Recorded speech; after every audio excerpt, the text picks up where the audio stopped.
আমরা প্রতিদিন যে নাস্তাটা করি সেটা কিন্তু একটা একঘেয়ে রুটিনের মতো হয়ে গেছে। তো নাস্তায় যদি একটু ডিফারেন্স আনি তো এটা কিন্তু খুবই ভালো লাগে সবার কাছে। তো হ্যালো এভরিওয়ান, ওয়েলকাম করছি আমার আরেকটা নতুন রেসিপিতে। চলুন দেখে নিই আমি আজকে কি ভিন্ন রকমের নাস্তা বানাচ্ছি। তো এইখানে ফ্রাই প্যানে আমি তেল গরম করে নিয়ে এর মধ্যে একটা ডিম ভেজে নিচ্ছি, সানি সাইডার এগ বলতে পারেন। যেহেতু আমার বাচ্চা খাবে তো এটাকে আমি দুই পাশে একটু ভালোভাবে ভেজে নিয়েছি। তো ডিমটা আমি ভেজে নিয়ে এটা তুলে রাখবো। এবার বাকি যে তেলটা থাকবে এর মধ্যে আমি দুটো সসেস ভেজে নিব, এটা হালকা করে একটু ভেজে নিব। এবার সসেসটা তুলে নিব হালকা ভাজা হয়ে গেলে।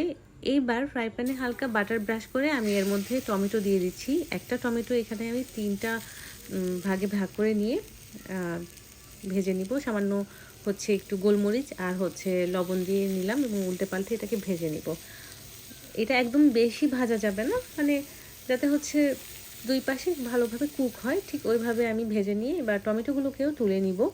এবার ওই সেম প্যানে আমি হচ্ছে পাউরুটি দুই পাশে একটু ভালোভাবে ফ্রাই করে নিব। জাস্ট উল্টো পাল্টে নিব যেন পুড়ে না যায়, এটা খেয়াল রাখতে হবে। আর বাচ্চা যেহেতু বড় হচ্ছে তো ওর সামনে একটু ভিন্ন ভিন্ন ধরনের ব্রেকফাস্ট দিলে ও কিন্তু খুব মজা করে খাবে। আর হ্যাঁ, ও কিন্তু সসেসটা খায়নি। তো এখানে আমার ব্রেকফাস্ট রেডি। আমি একটুটা চিজও দিয়ে দিয়েছি এর মধ্যে। এটা কাইন্ড অফ ইংলিশ ব্রেকফাস্ট। তো আমার রেসিপিটা কেমন লেগেছে এটা অবশ্যই কমেন্ট করে জানাবেন। ভালো থাকবেন।